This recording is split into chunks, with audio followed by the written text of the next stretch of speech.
Couple of your audios just came in, so welcome to those of you who are just hearing us. While we wait for other people to join us, we have this poll that you see on the screen. If you could give us your response in terms of the question that's around how do you feel about caste, it'll be helpful for us to sense into the room.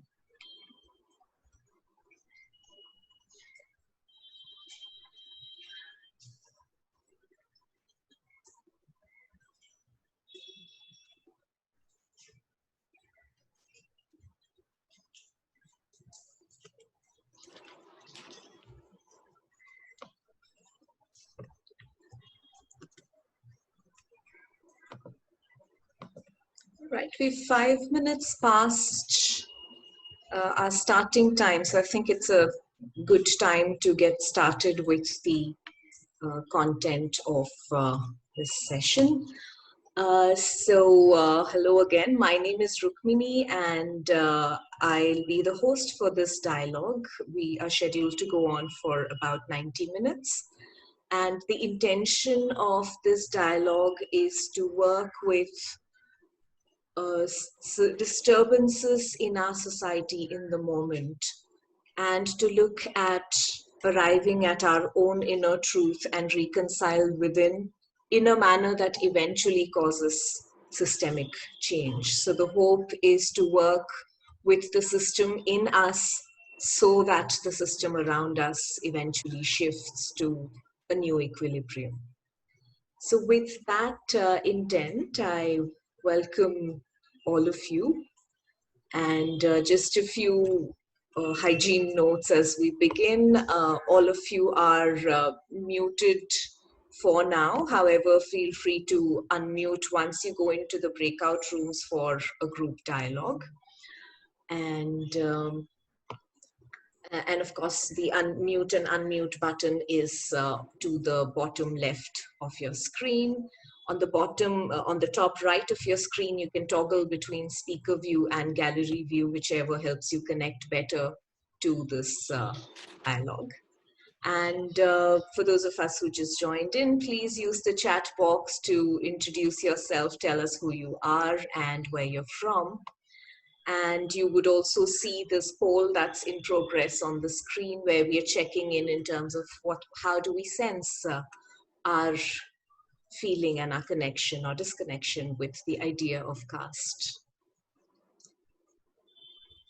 So with that, let me introduce Uma to you. Uma is our speaker for today.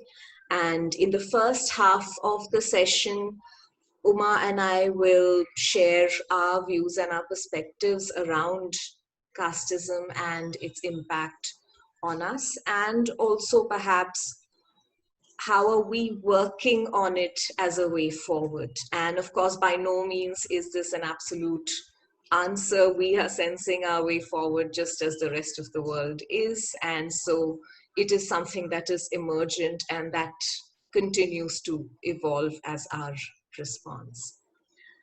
I've known Uma Ravi Kumar as a colleague, as a friend, as a neighbor for a few years now, and most of our work together has been in the context of organizational shadows and women's leadership, particularly in the context of business organizations.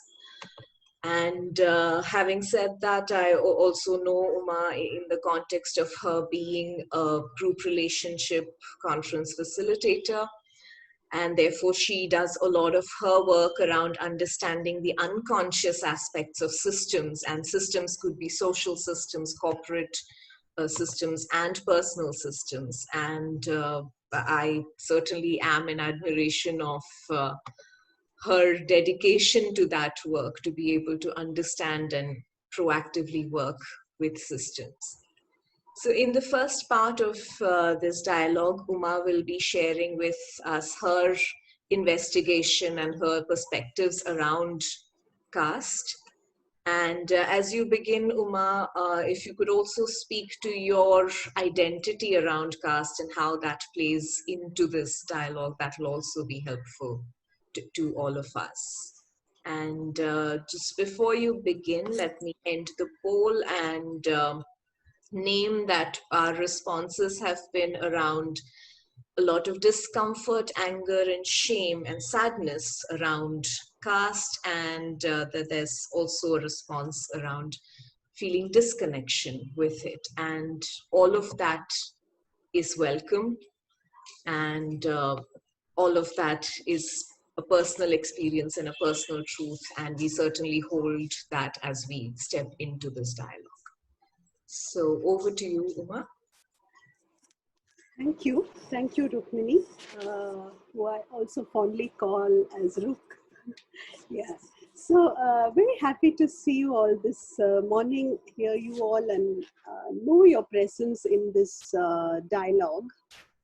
When Rukmini asked me to be part of the session and kind of anchored a part of it, and then actually engage in the dialogue, it was primarily shock to deal with. Oh, I am not an expert in caste, and I don't know enough about the caste dynamics in India uh, to stand there as an expert and speak about it. And neither have I worked enough with myself to hold all the perspectives together.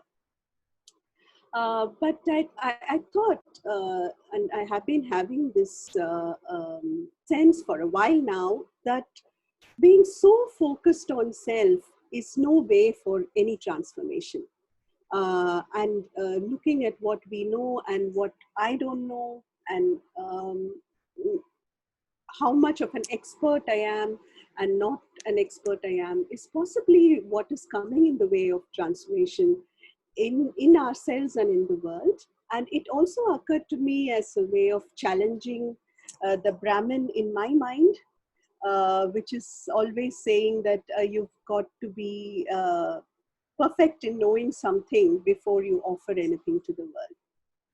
So that's the place from which I'm entering this, with humility of what I don't know and the courage of sharing, hopefully, what this topic means to me. And a lot of gratitude for all of you who are here this morning to share and engage and hold this place together. So I'll share with start with my experience with caste. I think that is where the whole engagement with caste actually possibly begins for all of us. So I was most of my childhood and teenage was in Coimbatore, which is a town in Tamil Nadu. As you may know, even now, it is a very casteist state, like many other places, but very much that you can hear in the news for reasons as well. I was born into the Pillai community. We were called vegetarian Pillais. So it was a slightly, I think, later understood an upper caste among the Pillai caste. In terms of both class and caste structures in the society, I think we come somewhere middle. I was never sure if it was middle lower or middle upper, or really middle, because of this whole confusion and collusion between caste and class, but somewhere there. And I think childhood was a life of privileged in terms of caste. The street where I lived was called Punyakoti Mudaliyar Street. We had a Chetty Vidi in Coimbatore. We bought our bakery stuff from Iron Co.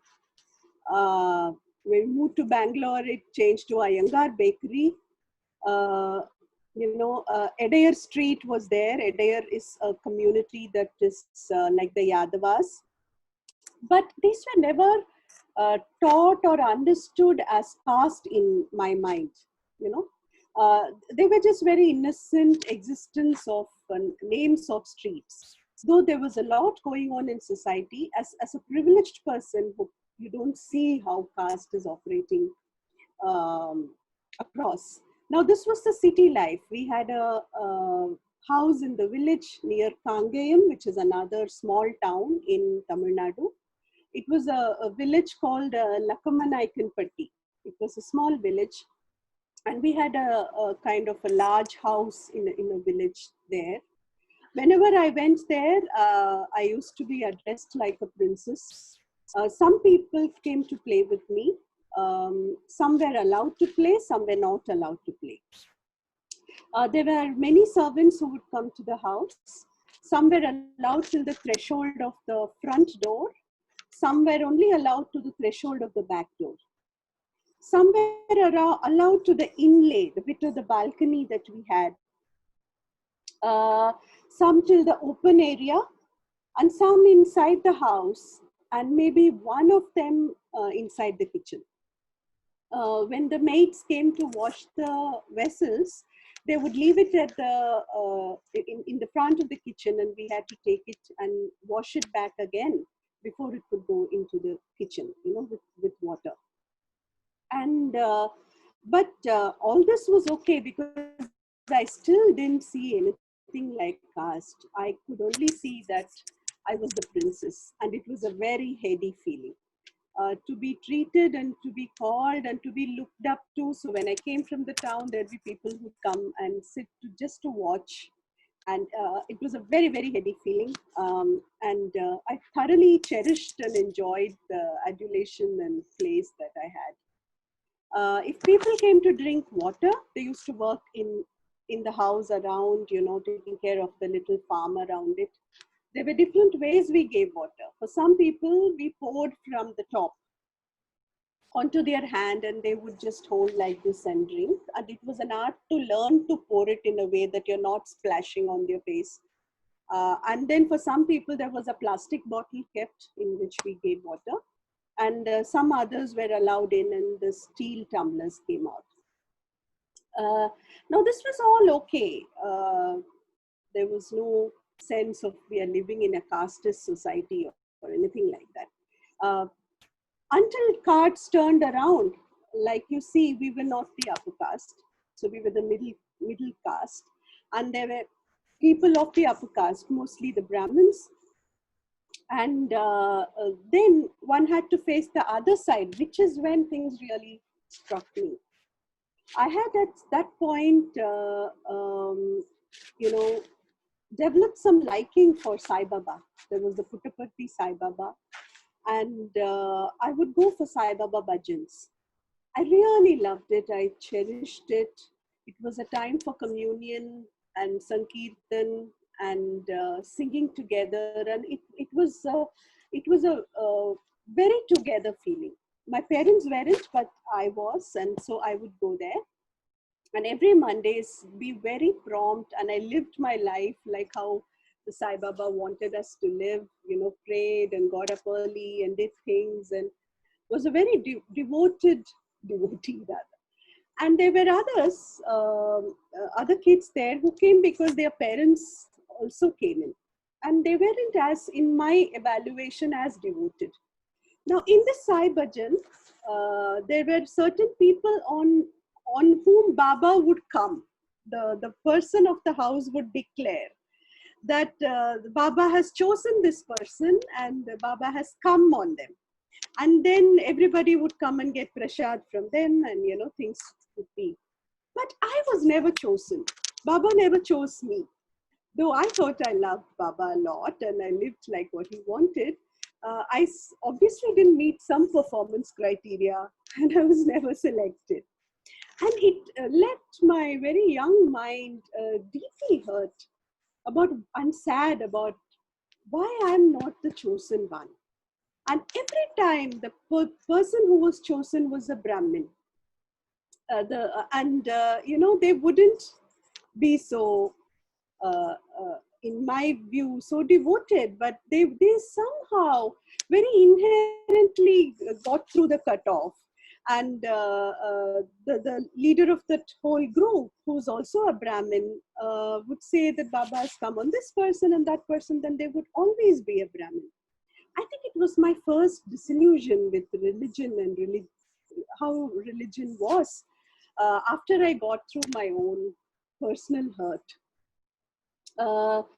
And a sense of something is wrong with me, and felt very left out, no place to belong, even if I want to be this most biased person or whatever. And then the other instance that I very, very strongly remember is learning Veena. I loved my teacher loved me, and she taught me a lot, and she, it was a Guru Sishya Parampara, very much like that for 8-9 years. But when she came home, she would not take water from her house. And so in that young mind, I couldn't reconcile this love on the one side and rejection on the other, of not being wanted, not being accepted, of not being one with them. But for a long time, all of these only remained interpersonal in my mind. That teacher was like that. I was like this. That mommy in that house was like that. My Periappa was like this. They were very individual, and they were not at all representing anything more to me. So it was of a personal, interpersonal nature of individuals, their choices, preferences, and their individual biases. And they leave a lot of feelings when you individualize them, and they cause a lot of um, uh, blow to your own self-esteem and self-respect when you individualize them. And that is how I grew up, and that is what I saw and faced. These are not atrocities. I'm sure there's a lot of atrocities that people have seen, and I've heard from my friends later as I grew interested in how caste was operating. But I think what I want to share here is it affects all our lives. Unlike fish in water, with the water all around us, we're still not aware that we are inside the water. And that moment actually came to me when I got involved in the group relations work. Group relations is a way of working with systemic realities. It's a way of seeing things beyond just the self and interpersonal, and looking at the larger reality of how society and organizations and institutions have some of these unnamed, unsaid, unspeakable processes which are there, which is also in a way the politics in the system, which exists underneath, but cannot be spoken, cannot be expressly worked with, because we fundamentally don't want change. We possibly want change in a very limited personal or interpersonal relatedness, but not so fundamental change in the system. So group relations provides a reliable place, a way to look at this and see how these processes actually operate in the societies and systems we are part of, and also look at how it operates in us. This is the place where I was open to and started looking at caste, and it was almost like a twice born. Born once with ignorance, and now born or getting birth as a one with some alertness and consciousness of this whole past processes. I'm sure all of you would have had this kind of experience, and it would be, great to hear it as, very soon that we get there. But what I want to share here is, share next is maybe 2 or 3 things of where I'm struggling with reconciliation, and where I want to work with, but it's not been very easy, and the paths I have chosen also for this reconciliation. Some basic concepts I think all of us know, but just repeating in the Indian context and primarily in the Hindu context, there are the 4 varnas, the Brahmin, Kshatriya, Vaishya, and the Shudra, and then the Avarnas, or the Dalits, or the untouchables, who are also a big category of people. Now, while this is fundamentally Hindu, and that is how it started, caste has also permeated other religions and the other ways of working in other religions as well. There are two aspects to how we see caste. One is the class where you're born from, that is one aspect. The other is the purity, impurity. So this caste is pure and that caste is impure, kind of a thing. And these two come together very strongly to not allow for any change to happen. Yeah. So just so that we are able to see both these elements, the birth and the purity and impurity attached with it. In my current way of working with caste, what am I trying to do? I'm trying to understand the politics and the history behind caste. So I'm trying to read literature. I'm trying to read and know about forgotten people in our country who have come from the Dalit community, who have contributed, who have written, who have expressed, who have art and literature and are not being seen today. And I'm trying to learn more from their reality through them. That is through their work. That is one thing that I'm trying to do. I would more readily see myself as a feminist, standing for the rights of women.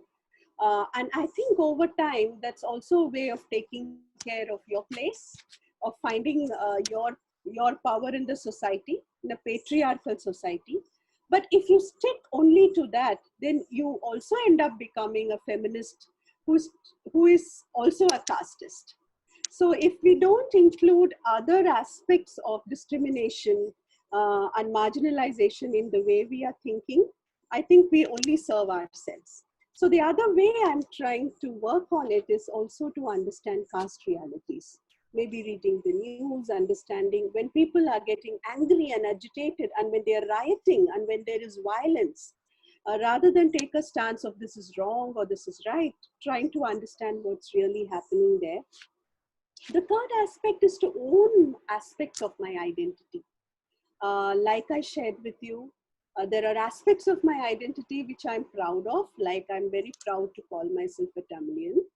But I'm also equally very pained by the extent of caste intrusion in the Tamil society. We cannot accept our local Dalit leaders. The Dravidian politics does not always give place to Dalit politics. So to be able to see that my identity is not only of all that has been done to me, but it's also all that I have done to others. And I have to own this about my identity and my ancestors. And so to get more and more open to seeing my identity, that is the third aspect. The fourth aspect is to look at systemic thinking, not get into one issue only. And this is also a gift of group relations that I'm trying to learn from. That, there is an interconnectedness between the capitalistic exploitation, the casteist exploitation, the feminist exploitation, and more. So to see this interconnectedness and to look for it and ask more questions around where is this coming from. Like for instance, when there are thousands of crores that are attributed to the railway budget, but there's not a pie to how the railway lines will be cleaned, I sit and think, oh, how casteist is this budget? Okay, so I'm allowing that time to think and look at it more systemically. These are the four ways I'm trying. Now, the two aspects that I'm struggling with is what to do with the icons that I have as role models. Whoever I look at, there is a shadow to them. So I did look at Swami Vivekananda for some things in the past, but now when I see that he actually supported the caste system, then I'm not able to accept him as who he is. I then thought, let me go into, looking at T.M. Krishna's music. He's a Carnatic musician who's also more involving of other types of music, but then he doesn't accept something that another musician does as trial. when that is a Dalit musician. So any icon I look up to has a shadow that I'm not able to embrace. So then what happens? This is a place of turmoil, number one.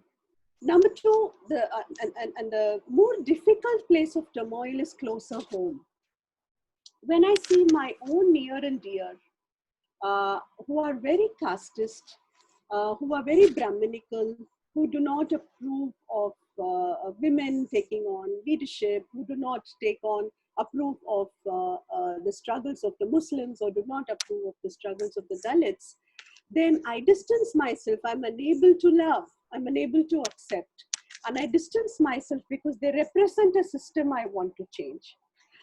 And this also causes a lot of pain and turmoil about, they mean something to me personally, but they also systemically represent something, and I can't reconcile these two differences.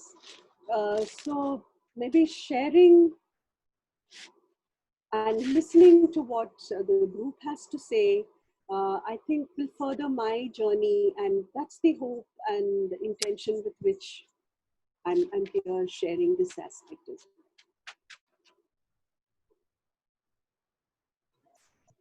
Thank That's you, what Uma. I had to do.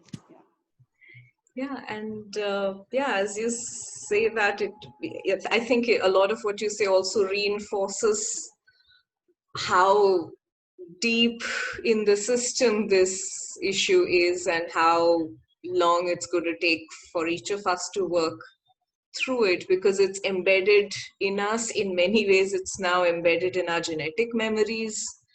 And so that there is, of course, I suppose the work doesn't only belong in one time or one generation. It might be something we need to continue to work on for a really long period of time to re-relate to caste. I'm loving the conversation on the chat box, and just want to acknowledge that. Please do continue to name your questions or your remarks in the chat box, and we'll attempt to weave that into our conversation. For those of us who joined us in between, hi, my name is Rukmini, and our speaker Uma just shared her opening remarks around caste. And I'll attempt to share some of my views right now, and then from there we proceed into breakout rooms where we work with each other to share our perspectives and look at what's the work that we can do as individuals towards truth and reconciliation around casteism. And as we step into this, I certainly want to name that I come in with the privilege of having a Brahmin surname, right? A Brahmin last name, which, and I see some of us are not from India, and the closest equivalent, I suppose, one can have is like being white, right? That's the level of privilege that comes with having a Brahmin name. And when I grew up largely in the city of Mumbai, which was very cosmopolitan, and so the idea of caste was not very overt for me as a child.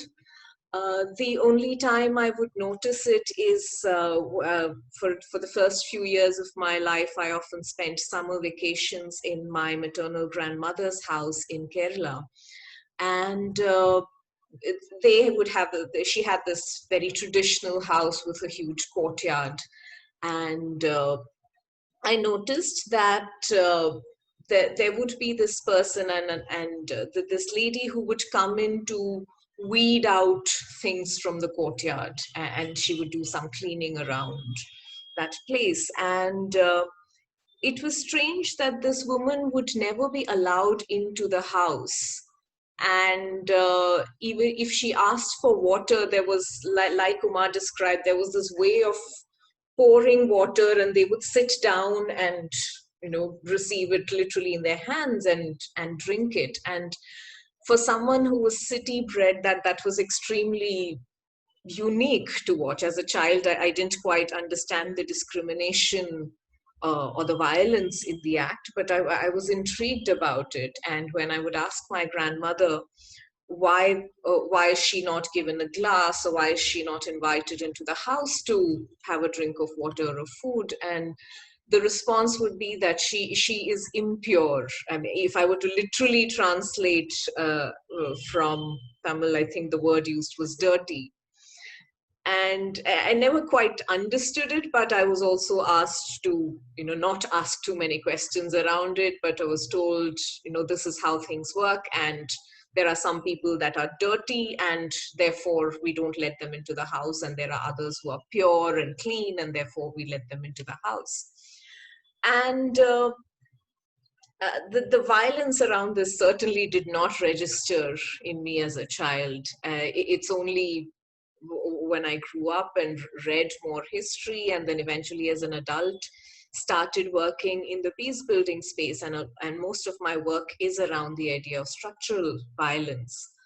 That's when the privilege of being a Brahmin hit me, and hit me in a manner that was shameful for me to begin with. That the idea of belonging in a caste that is viewed as a perpetrator for the most part was not something that I was very comfortable with.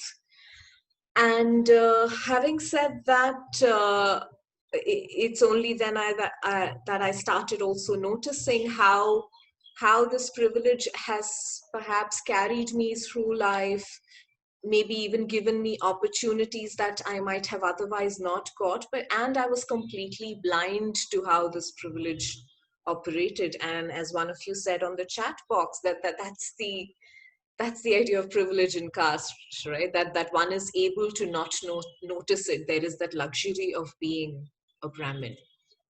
And of course, like some of you said in caste, that it doesn't stop with caste. That there are layers to it which come with being fair-skinned, being that there is also aspects of colonialism, and therefore the idea of hierarchy, and the idea of someone being better than the other, that we've inherited as people who were colonized at one point. And all of that is embedded in a very tangled, deep form in our bodies, in our minds, and of course out there socially.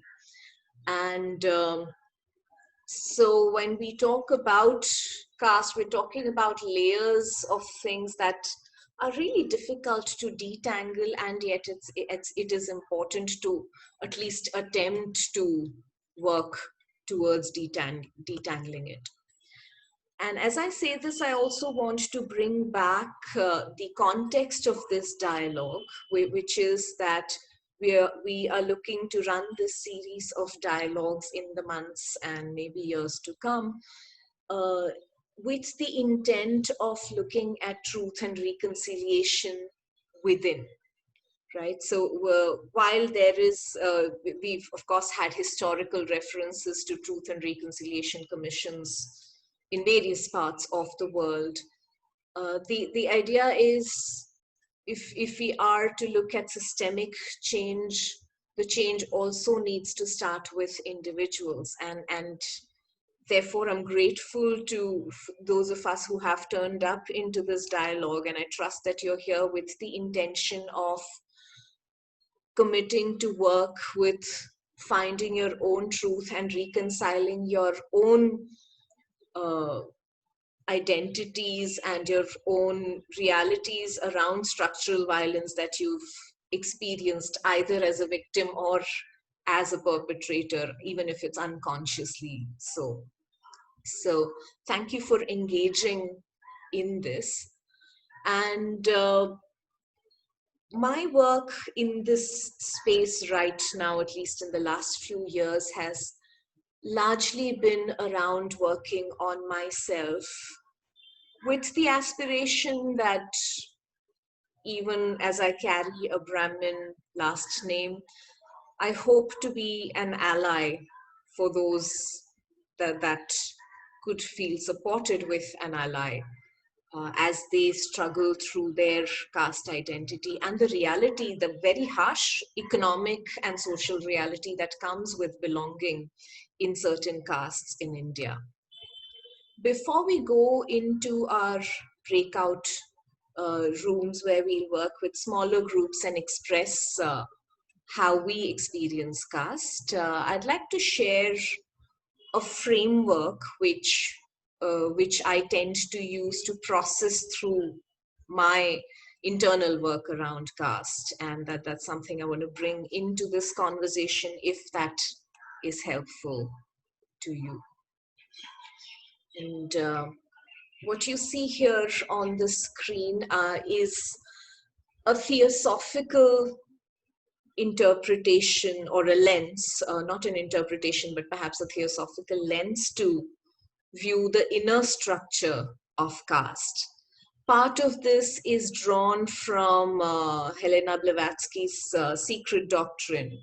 And then, of course, that there's also added layers that I've worked on over the years and continue to work on. And so what I say now is entirely my interpretation of the structure, and I do want to take complete ownership of that as I say this.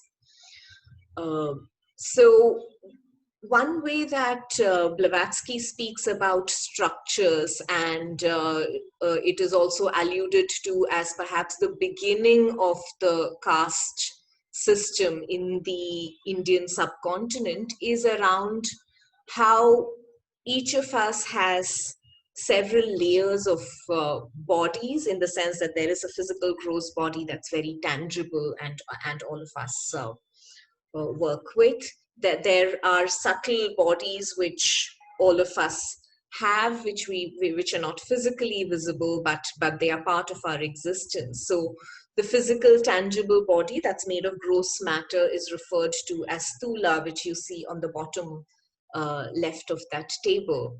And then we also have prana, which is like the breath body, which is the energy that makes us live, right? It's the life force that flows through us. There is linga. The linga sharira is the emotional body, which is how we respond to the world, how we respond to ourselves and to each other through an emotional lens. And there is the fourth layer of the body, which is the mental. And having said that, it's also referred to as the lower mental, in the sense that it is about subjective reality, right? So that there is intellect, but the intellect is framed and geared to be very subjective. It is geared to look at my reality and my desire and what I want, and is not naturally tuned to what's the social context, what's the system around me. And our next level of evolution as a human species is really about tapping into the next body, which is called manas, which is pure intellect, which looks at our united existence as a species where reality is objective. It's not about what my egoic structure wants, what my personality wants, but about what us as a world needs. And but of course, we are not quite there yet collectively. And in many ways, these four layers of our existence has brought about the origin of what is now experienced as the caste system in India. And of course, over the years, the interpretation of the caste system has been that it flows through lineage and therefore one is born into it.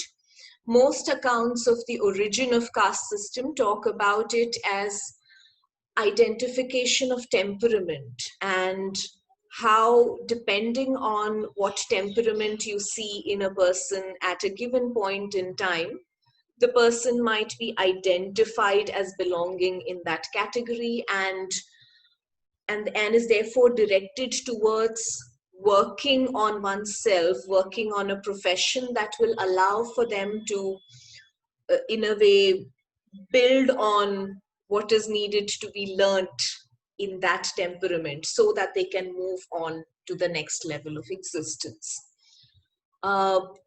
However, we've somewhere over the centuries lost the temperamental aspect of understanding caste, and now we only look at it as lineage.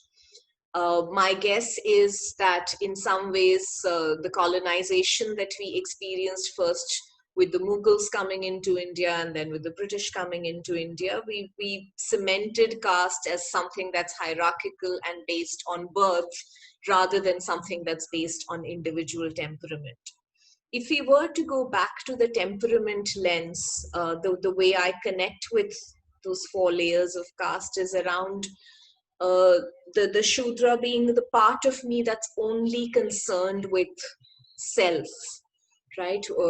My needs, my body, my comfort, my reality, and not really willing to look at or engage with the other, right? And when I'm in this level of consciousness, what I do need to build in is discipline, because I need to discipline the body in a way that it learns to operate so as to serve my higher self, and it doesn't the body does not become my master. I do not give in to my addictions. I do not give in to laziness or lethargy. And so as to be able to do this, to accomplish this discipline, it helps for the Shudra in me to engage in physical labor, right? Which is often what happens with professions that are attributed to a Shudra right now, but that of course is I would think a corrupted interpretation of the temperament, right? So yes, there is a Shudra in me that needs disciplining.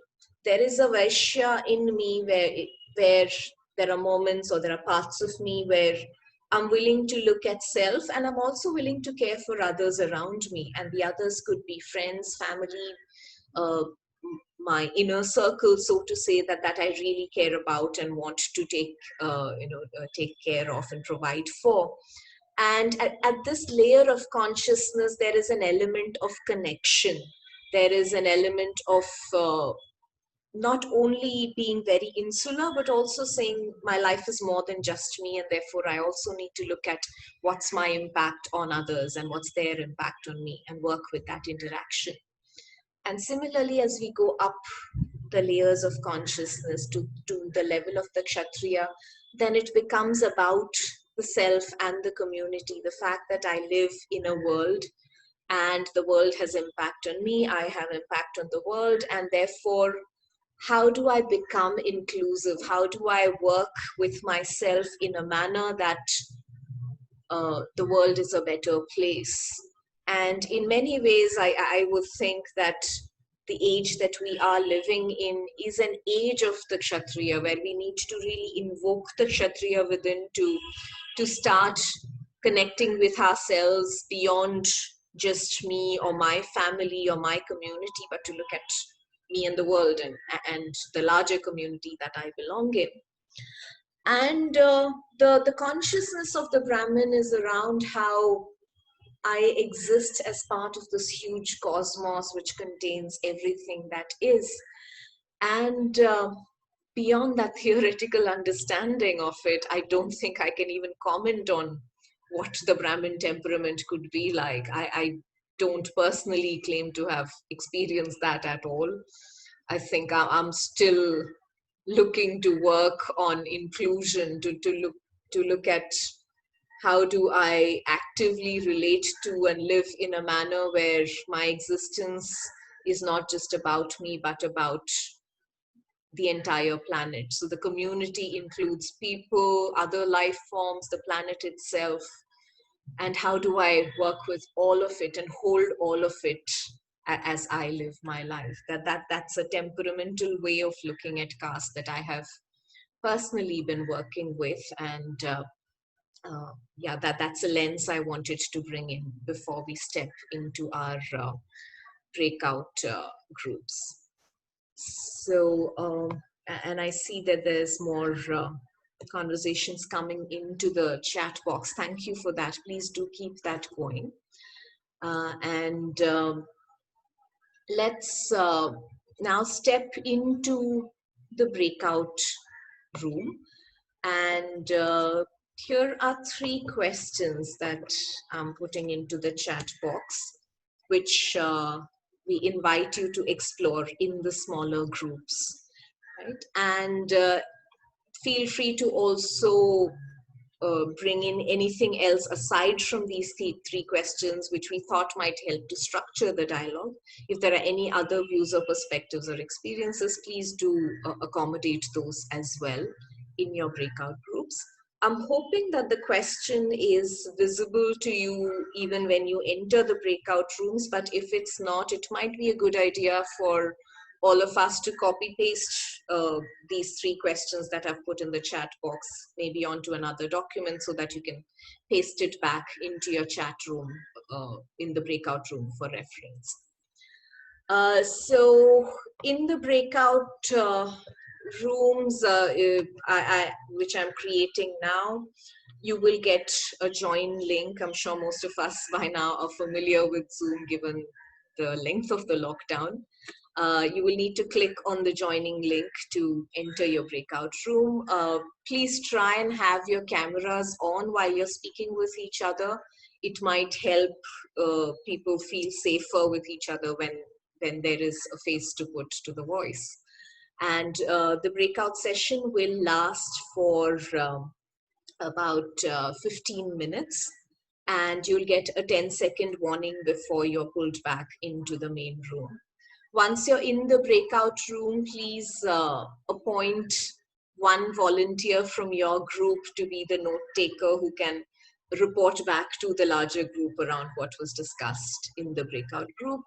When you're reporting back, I would suggest please avoid naming names from within the group. You may talk about a generalized gist of the content, but so that we protect people's privacy, you might not want to name people unless they are explicitly comfortable with it, right? So I'm pasting back the questions again in case we missed it earlier. Please do copy that before you step into the breakout room. And creating 3 rooms, so you should be between 4 to 5 people in each room. And yeah, we will be back here in 15 minutes. You will get a final 10-second warning before you're pulled back into the main room. All right, so I'll see you back in 15. And of course, the breakout room dialogues are not being recorded. So see you back in 15. Right, welcome back. I love watching people come back onto the main room, the way faces pop back. All right, I hope you had a interesting discussion in your breakout groups. A couple of people joined us while the breakout was in progress, so welcome to you, and hope you were able to make sense of the discussion that was happening. Let's hear from one representative from each group around the gist of the discussion so that we can harvest the insights. Group 1, who would like to go? Was that us? Yeah, Rukmini. I'll speak for my group. I think we were group 1. Yes, so thanks.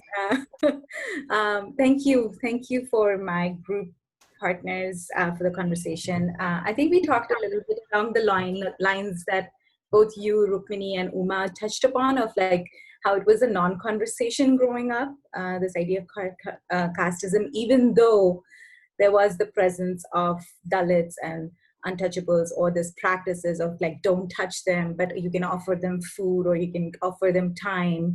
But this forced innocence, if you will, and that first break of that innocence was for some of us when we were 18 and getting into college and experiencing either a roommate that was of a different caste, or college entry quotas, where you realize, oh, there are some quotas, and that we were disadvantaged or advantaged in different cases. And then some of us are just realizing that now in our late 30s or 40s that, wow, there is caste, and that the privilege of not having to talk about caste because of class. So it was interesting that caste and class came up in our conversation. And in terms of actions, it was about like putting ourselves in rooms where we are uncomfortable, and having those conversations, as well as ensuring that these rooms are diverse. They're not echo chambers, again, of our own friends or people who come from similar backgrounds, that there is more diversity of voices, that we get to actually learn and expand that awareness. And I think the last thing I'll share is this notion of like always consider ourselves the good people, like we're helping others, but not doing our own work of resolving our own relationship to our place of privilege in the world. So I'll pause there and invite Neha and Vartika to add on if I've missed anything, or if you want to double click on anything I said. I think, Viva, you did a fabulous job of covering everything that we discussed. So I really don't have anything to add. Thank you. Right. Thank you, Group 1. Group 2. Yeah, it's here. We are Yes, the Pooja. group 2, I think, joint 2. Yeah. Yes. So it was a very interesting conversation that we had with each other, and we all had very different perspectives on the same topic. So I would like to thank Alka and Zenobia for their inputs. What Alka mentioned is that for her, this whole concept of casteism is like a small girl or small goal that she would like to achieve every day. And she has realized that every action every day would lead to something, a reconciliation for her. And she believes that you see changes when you have your lessons along with it, your reactions with it, and then you change yourself. So, what very interesting point of view she gave here is that she sees a caste system and she resonates with the chakra system. So how everything revolves from your root chakra to your higher chakra.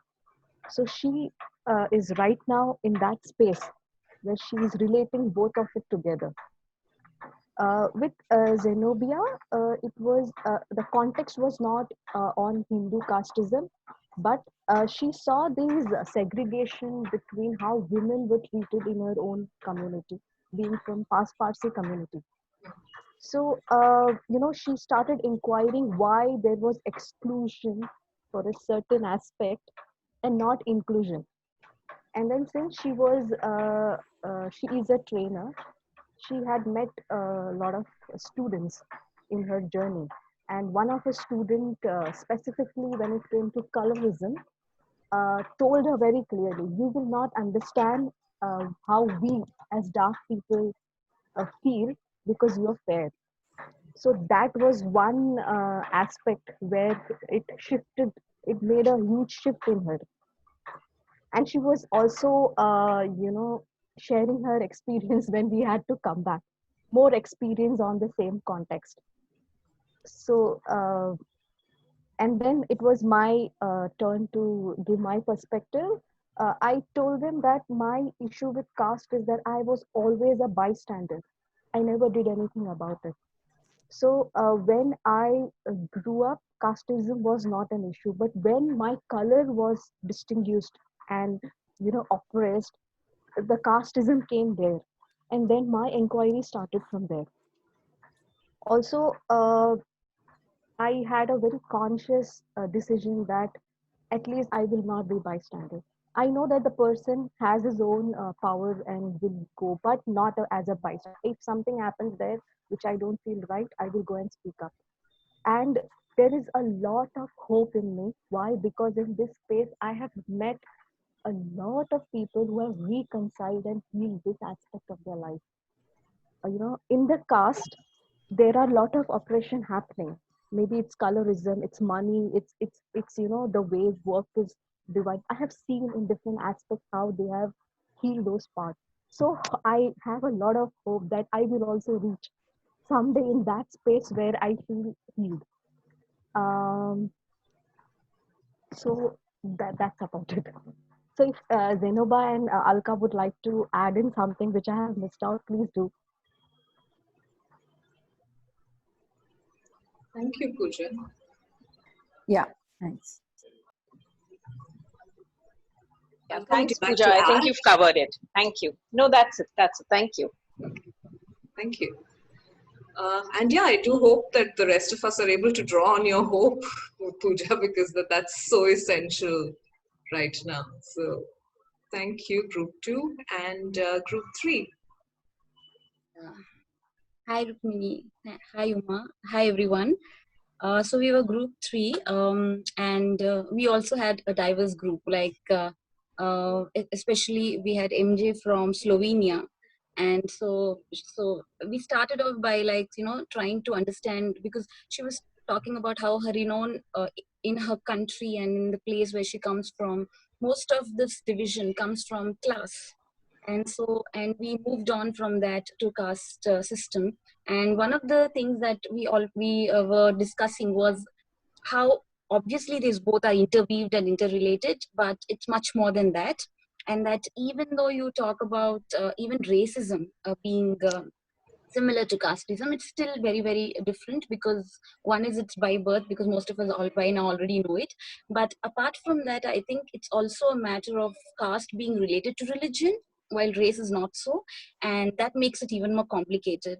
So and Rohini gave a very good point about how she said that because you belong to a certain privileged community, even your accomplishments are celebrated, while the same accomplishments of the other are not even acknowledged. So that's what we were discussing. But I'd like to pull in and put all the points that we were talking about. One is about the idea of being a good ally. I think that's also something very important, but it has to be we have to look at it from a very fragility point of view also. Like how, I think I've also noticed, and as people, I think we all have to acknowledge that we certain groups where are afraid to have a conversation around it, very discomfort around talking about or confronting their own privileges. And that's, I think, a very good space to start with, because one of the questions you asked was like our own experiences. Like even speaking from my point of view as belonging to a Bahujan community, I think I I can understand the trauma that people go through, and also trying to look at it from a very I think also creating spaces where everybody can be very safe and not associate shame and guilt when people talk about it. I think that is something I'd look at, because I realize that if we have to go together, we have to create spaces where everybody's thoughts are welcome. And so yeah, that's one of the action points that I look at, not associating shame and guilt when people talk about their own experiences. And but one of the things that I'd also like to add is this this idea of individual versus collective. What happens with most of the times is a challenge being, as an individual, you want to be only responsible for your change. So you basically saying that I will do it, whatever it takes to make sure. But then I think you still possess privileges of that particular group, right? So just as an individual, changing won't and that's very important. So I think because the system is such that even when you are very good, the system that you talk about may not may still push you through those privileges. So I think we have to somewhere create a space wherein as a collective people sort of understand that systemic privilege also, not just individually. Yeah, thank you. And yeah, one feeling is, as Pavitra mentioned, hope, but also I come in with a lot of space. I come in with a lot of vulnerability also. Let us be vulnerable. I think that's where I come from, and I think that will make things much better. Thank you for naming that so well, Shalini. And yeah, it's while the work begins with an individual, yes, we certainly do need to find a way to look at how do we go from the inside out so it doesn't stop at the individual? If it does, then again that becomes another layer of privilege, and that doesn't quite serve the purpose. So thank you for working with this. And I'm noticing we're a screen full of women, and somehow the men that had joined the call have dropped off along the way. And it's always fascinating how a lot of this work that I do tends to have women who persist through the conversation and men somehow drop off in between. Fascinating to observe. All right, we have 10 minutes to go, and I do want to honor the end time. So, Uma, would you like to offer your closing comments, and then I can wrap up? Yeah, I think some of the shared struggles of people, especially talking about inner transformation, but rooting it also in systemic transformation. To me, that has been a very critical aspect, which some of the thinking, especially a Brahminical spiritual thinking, seems to leave out. That we go with more inner means inner only within you, and not inner plus outer. So I think that's something I strongly take. I'm also taking what you just said about, meeting so many people who seem to have reconciled. And that gave me a lot of hope, because that's a place of definite struggle for me. I feel pulled at many times and not very accepting. And I think also in doing this whole work, how do we not be patronizing? Because I constantly see the caste in me. How I don't know to help without patronizing at times. There are times when I can be, but times I'm not also. And that's the fragility and vulnerability that was also spoken about. And so I think to me, this is the spiritual work to take forward. And very curious to hear about the chakras and the relation to caste, and what you offered also, Rukmini, the 4 structures that you offered. I see this as reinterpreting caste rather than going back to what could be the origin of caste. I think we, maybe like Vatika mentioned in the chat, it needs a new language. I'm not sure what it is, but it is reinterpreting caste, and maybe that is a work that women are doing, and that's why we're lasting the time and the effort to do it also. And that's also a big place of hope.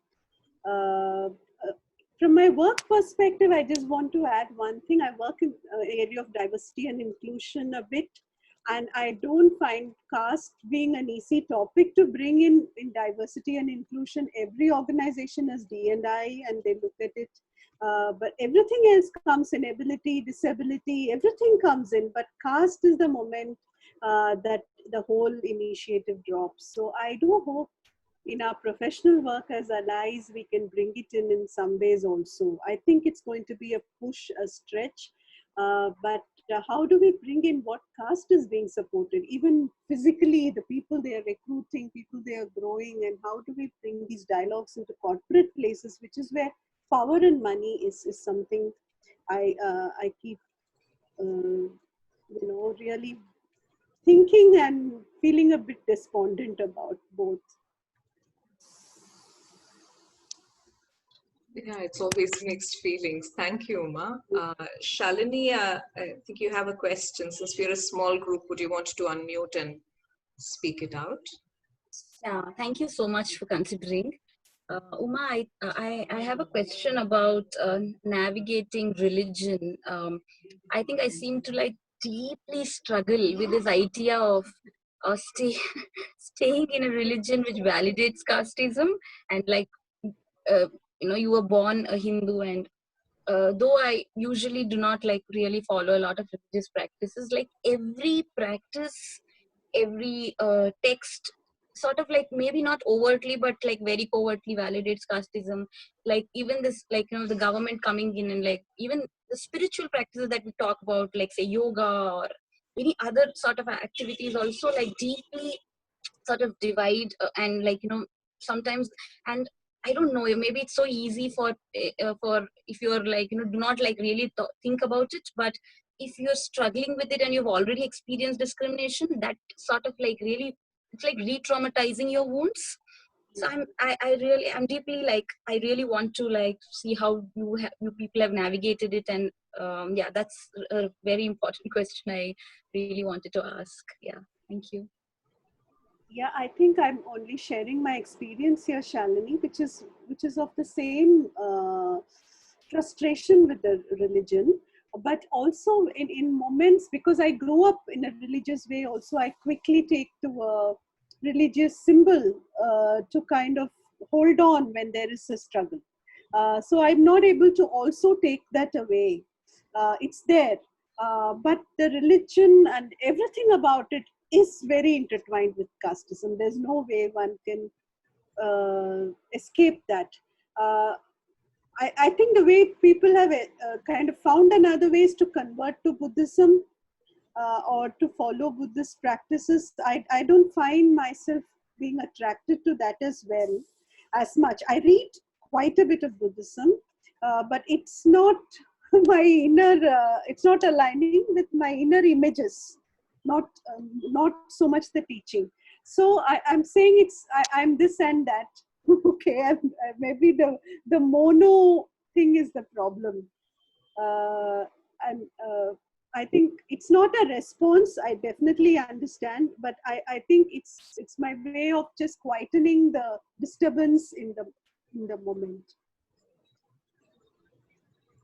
Yeah, and if I may add to that, for me, I think for a long time I rejected being a Hindu. In the sense of the ritualistic aspect of Hinduism. And I still do. I don't think I'm a practicing Hindu by any standard in that sense. But I also realize the violence in that choice, right? In not claiming my religion and my caste, I'm conveniently washing my hands off everything that's perpetrated through that religion and that caste. And I can afford to do that because there is a privilege of perhaps being educated, being in a space, in a society that doesn't sort of, honor kill me for doing that. But yeah, I also see the violence in that choice. So I personally, I'm moving into a space of saying that, okay, it's not a choice I made for myself. And having said that, I have drawn on the privilege that comes with a certain religion and a certain caste. And so it does become important for me to own it, whether I like it or not. And so what that means is also to own the shame and the disgust and the sadness that comes with being Hindu and being Brahmin. But I think till I own it, I can't really work with it. It's like, when we say to change a system, you need to be in the system to embed yourself in it, and that's been my approach. And again, having said that, that's one approach and one experiment. I really don't know if that's an answer. So I'm allowing that to evolve as well. All right, we're 2 minutes to close. And so I do want to bring this to a wrap.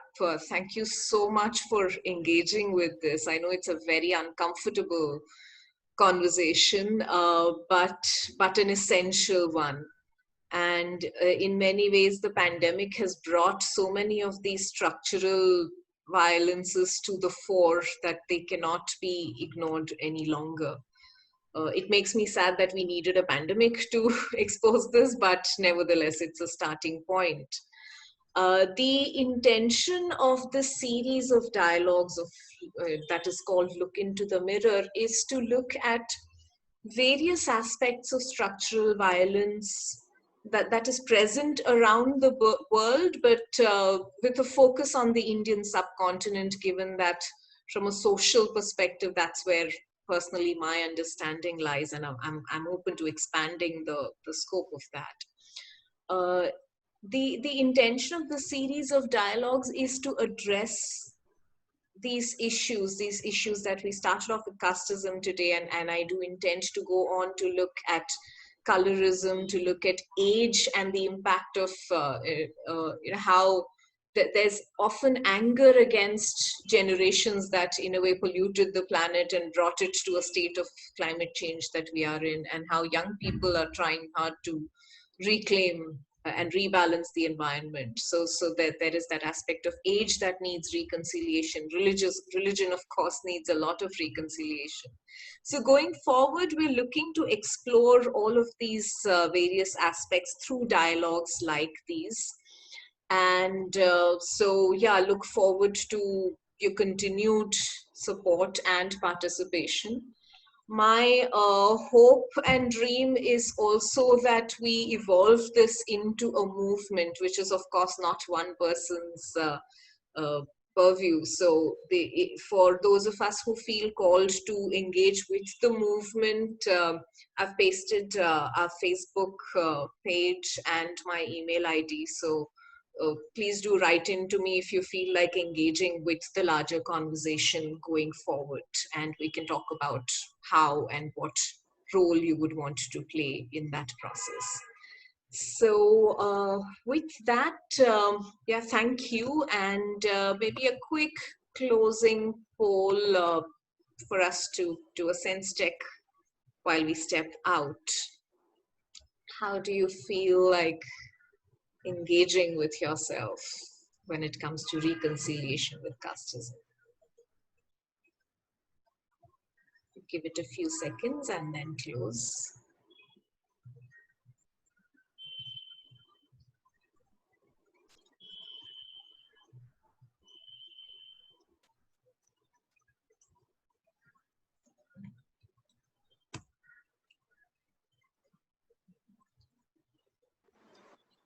Rukmini, I can't seem to see the poll. Okay, that's strange. So there's one question which says, do you feel called to engaging with yourself to bring about reconciliation around casteism? Okay. And the options are yes, no, maybe, and I don't know. And so far we have 8 out of 10 people saying yes, which is heartening, and thank you for that courage and that willingness. And Vartika says yes as well. So thank you for that. And yeah, look forward to seeing you in our future dialogues. I've pasted my email and the Facebook page on the chat. So please do follow our conversations there. Write in if you feel called to engage with this dialogue in a deeper way. Thank you so much.